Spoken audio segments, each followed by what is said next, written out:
if it was voluntary or was somebody fired. But I think Tucker's been terrific. He's been, especially over the last year or so, he's been terrific to me. It's really hard to understand how it is that Donald Trump is still so supportive toward Tucker Carlson after the revelations regarding how Tucker really feels about Trump. I mean, he did call Trump a demonic force and reveled in the idea that he might never have to talk to him again after Trump lost the 2020 election. Nonetheless, Trump seems pretty torn up over Tucker getting fired from Fox.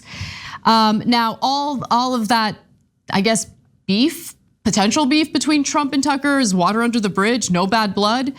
Here's more of Trump essentially gushing about Tucker Carlson after his firing at Fox. There's a lot of turmoil over there at Fox. I mean, $787 they just paid. Why would they get rid of a guy who's performing? Why would somebody do that to their business? Because they're losing money right now. Their stock has gone down. Well, I was surprised that they made a settlement on that case. I thought that was a case that should easily be won. And they made a settlement. Look, you'll have to ask them. I'm not representing them at all by any means. But the Tucker situation, again, you don't know if it's a firing. Maybe he left because he wasn't being given his free reign. He wants free reign, maybe. But I was surprised by it. Now, this interview with Greg Kelly is over at Newsmax, which, by the way, is facing its own defamation lawsuit by Dominion Voting Systems. Dominion's 2020 election lawsuit against Newsmax to move forward, judge rules. That's according to an ABC headline from June of 2022. So, Cenk, what do you make of this? Yeah, so with first the easy answer, which is why does Trump do what he does here? So, number one, Trump's kind of like a mob boss. And so he thinks, okay, you speak bad against me, I'm gonna come and kill, destroy you, right? Mm-hmm. But the minute you turn around and you publicly avow your allegiance to the boss, he's done with it, okay? And so Tucker said all those terrible things behind his back, by the way, half of which he probably didn't mind. A demonic force and a destroyer. He destroys everything in his path and he could easily destroy us. I bet Trump loved that part, right? And then, but when Tucker said, I hate him passionately, he didn't like that part. But when Tucker then comes and bows in front of him, remember Tucker just did the interview with him and bowed and said he's such a moderate, reasonable, sensible guy and that he loves him. Trump thinks, good, you kissed the ring, okay? Once you kiss the ring, all is forgiven, you're back in the fold, go out there and do propaganda for me, okay? So that's definitely what's going on with Trump. Now, there's a lot of dramas about Tucker's exit, and it turns out that Tucker had recalculated his timing as I had suspected. Remember I was saying he might wanna run again, he might wanna run in 24 and he's goading the Murdochs, etc. Well, but I said, I think he got the timing wrong. And I talked about it on Old School last night because he didn't expect that Trump would be in this election. He doesn't want to take on Trump. He thinks Trump is tougher than he is, okay? He wanted to go after Trump, but now that Trump's definitely in this election, it turns out he was negotiating with Fox News to get a contract that ran through 2029, which to me says, if I'm right, he was planning on running in 28, not in 24. So Tucker apparently was actually blindsided by this firing. And there's a whole nother theory as to why. But for Trump, the minute you kiss the ass, he says nice things back to you. And it doesn't matter who you are and how terrible you are and what you've done in the past. Remember Kim Jong-un, communist dictator of North Korea, and had threatened Trump. That's right. And Trump had threatened him back, right? Lindsey Graham's another example. Exactly, Lindsey Graham had said terrible things about Trump. But the minute Kim Jong-un and Lindsey Graham and Tucker Carlson lined up on their knees, he's like, good boy, I bless you, you're all back in the fold now. That's actually very true, and that's a good point. Now, there was an interesting exchange over at The Five. So why don't we take a look at that and see if we can make any sense of it? You think that Susan Rice is going to take on Kamala Harris for the nomination? I think there is a chance. I'll watch it. And then, so in 2024, it'll be Susan Rice versus Tucker Carlson.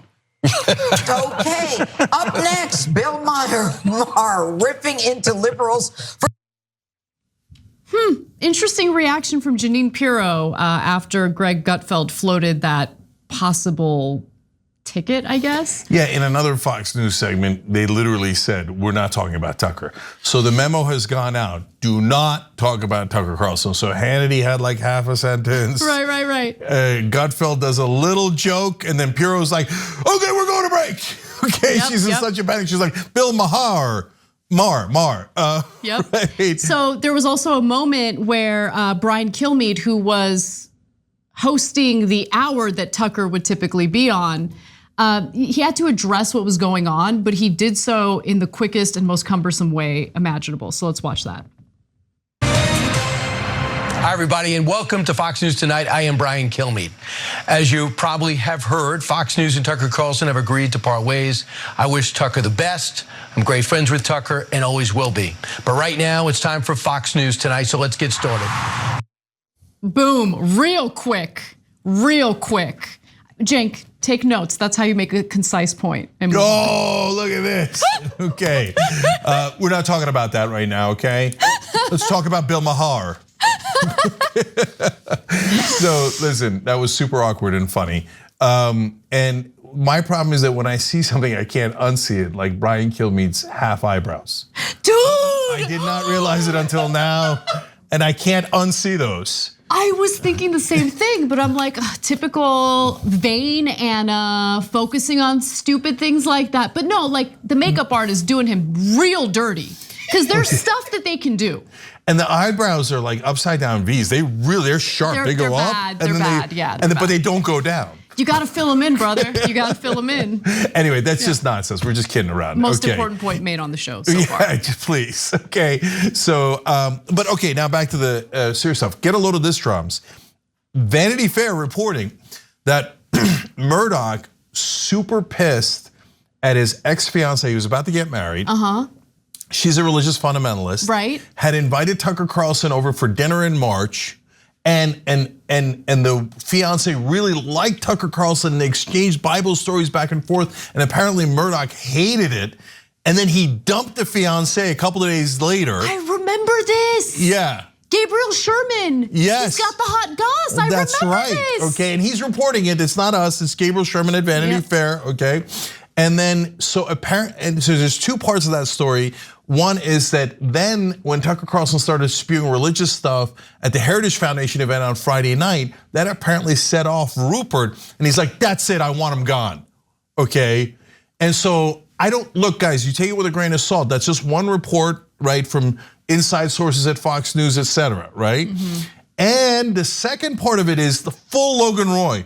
They're putting out that Murdoch is kind of senile and losing it, and he's having these temper tantrums, etc. But they can't say no to him. So when he goes off, right? Apparently, Fox is paying out his contract, and so that's $20 million a year for another couple of years. So that gives Tucker an incredible incentive to not strike back against Fox News, because you don't want to lose about $40 million. Jesus Christ, right? Man. So that's why right now you haven't heard anything from Tucker, and you might not hear any shots against Fox News until about a year and 8 months or so, and then Tucker might not unleash. He can go. It's potential that he can go get another job, start his own thing, etc. But as long as he's getting paid by Fox, I would be surprised if he lashed out at Fox, no matter how crazy the firing was. And by the way, let's not get it wrong. Tucker lies all the time on air. He should have been fired, but for other reasons, like for those reasons, as opposed to Murdoch didn't like how he talked to his fiancée.